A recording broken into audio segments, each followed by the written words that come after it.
Fake meat sales are soaring, thanks to a couple of new product offerings out there that look and supposedly taste like real meat. Are they better for the planet? Are they better for our health? Once upon a time there was only tofurkey and garden burgers to eat instead of meat. Now, fake meat is the new trendy food at restaurants that even include TGI Fridays and White Castle.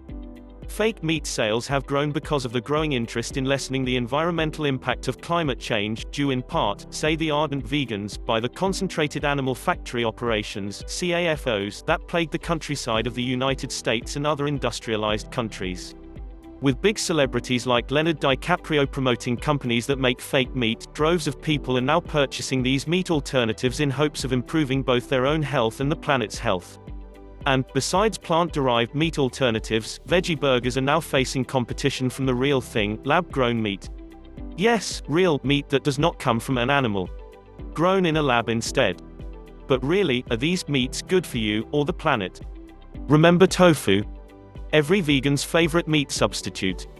While generally tasteless on its own, tofu absorbed flavors and seasoning to adapt to most any recipe. Soy products have been shown to not be healthy for you. Attempts to make meat substitutes have been around forever, but growing increase in demand has increased the products that are now available. Fast forward to today, when plant-based meat is far more sophisticated, looking more and tasting more like the real thing. Companies have utilized new research to make their products even more meat-like. Other meatless meat companies are trying harder and harder to bring fake meats to the mainstream. Companies worked with scientists at the University of Missouri to develop pea proteins and other plant-based proteins, along with things like beet juice to create that bloody, look like a real juicy burger. One company was actually founded by a biologist who has attempted to copy the juice that a real burger contains. They do this by using a type of plant-based blood from soy, which has drawn some criticism. More on that later. Aside from these plant-based meats that are emerging, a new technology has been brewing in a lab. Lab-grown meats are a complex scientific technology to recreate real meat, in a lab. Lab meat is actually grown from cell tissues harvested from real meat. However, growing a group of cells in a laboratory is far different than raising an animal for meat, so the lab meat products are still a work in progress. One clean meat startup created a single cultured meatball at a cost of around $18,000 a pound. It's unlikely it will make it to your grocery store shelves for a while yet, although the cost of production is rapidly decreasing as more and more clean meat companies appear.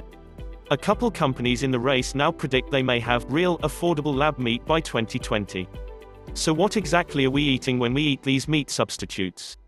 When I eat grass-fed, grass-finished burger raised on an organic farm, I know exactly what I am getting. But eating plant-based manufactured meat is a whole different story, and these foods don't seem exactly like health foods either. While I cannot list every single ingredient in all the plant-based substitute meats, the new improved ingredients of one of the most popular meat substitutes include water, soy protein concentrate, coconut oil, sunflower oil, natural flavors, potato protein, methylcellulose, yeast extract, cultured dextrose, food starch modified, soy leg hemoglobin, salt, soy protein isolate, vitamins and minerals. How natural is that? Soy has been controversial for our health for a number of years. Why? Well, for one, if it is not organic, it has been doused with glyphosate just days before harvest, and no doubt you are getting a load of that toxic substance as soon as you bite into that meatless burger. Soy also contains goitrogens which block thyroid function, phytates which prevent mineral absorption, and phytoestrogens which can cause natural estrogen to go awry in the body. Now let's address the other controversial ingredient in fake meat, leg hemoglobin, which also comes from soy. This is the stuff they put in the burger to look and taste like blood. The key ingredient, designed to look like real blood, actually does not meet the basic FDA, generally recognized as safe, GRA, status. This soy heme is a bioengineered protein additive that adds the meat-like taste and color. This GMO product is something that we as humans have never eaten before. These companies recognize that SLH has never been widespread in the human diet in a natural or genetically engineered form. According to this article in HuffPost, August 2017, and several other news articles, this company admitted that up to a quarter of the heme ingredient in the burgers was also composed of 46 unexpected animal proteins, some of which have been identified and none that have been assessed for safety as of yet. They put this genetically engineered product on the market even though the company has admitted to the FDA that it had not conducted safety tests. Despite the FDA's warnings, they went ahead and started selling the burger in 2016. What about some of the other meat substitutes? While they may not have the controversial GMO soy ingredient in them, most of them are highly processed foods, with lots of filler ingredients like wheat protein, gluten, starches and fillers, pea protein, isolated soy protein, natural and artificial flavors, no one knows what these are, salt, sugars, and MSG. Honestly, those are not healthy ingredients, they are processed food ingredients, and many of those have their own health risks. While these fake meats have similar amounts of protein, they are full of other natural ingredients. I honestly don't understand the thought process of wanting to eat a processed fake meat instead of real meat from a grass-fed cow or pasture-raised chicken. Granted, I understand some of the reasoning to avoid the conventionally raised, drug-filled, cruelly treated, polluting, CAFO meat from cattle or poultry. And to some extent, eating fake meat gets around some of the methane, CO2 emissions, and toxic runoff issues that surround CAFO meat. However, synthetic biology has its own issues. What about this new lab-grown meat, otherwise known as clean meat? This is Frankenburger for sure. Lab-grown meat comes from stem cells from an animal's muscle tissue, combined with a serum, usually from the fetuses of dead cows. After the cells are fed sugar and salts, they begin to grow into actual muscle fibers. Sometimes fat tissue is added to the meat to make it seem more real.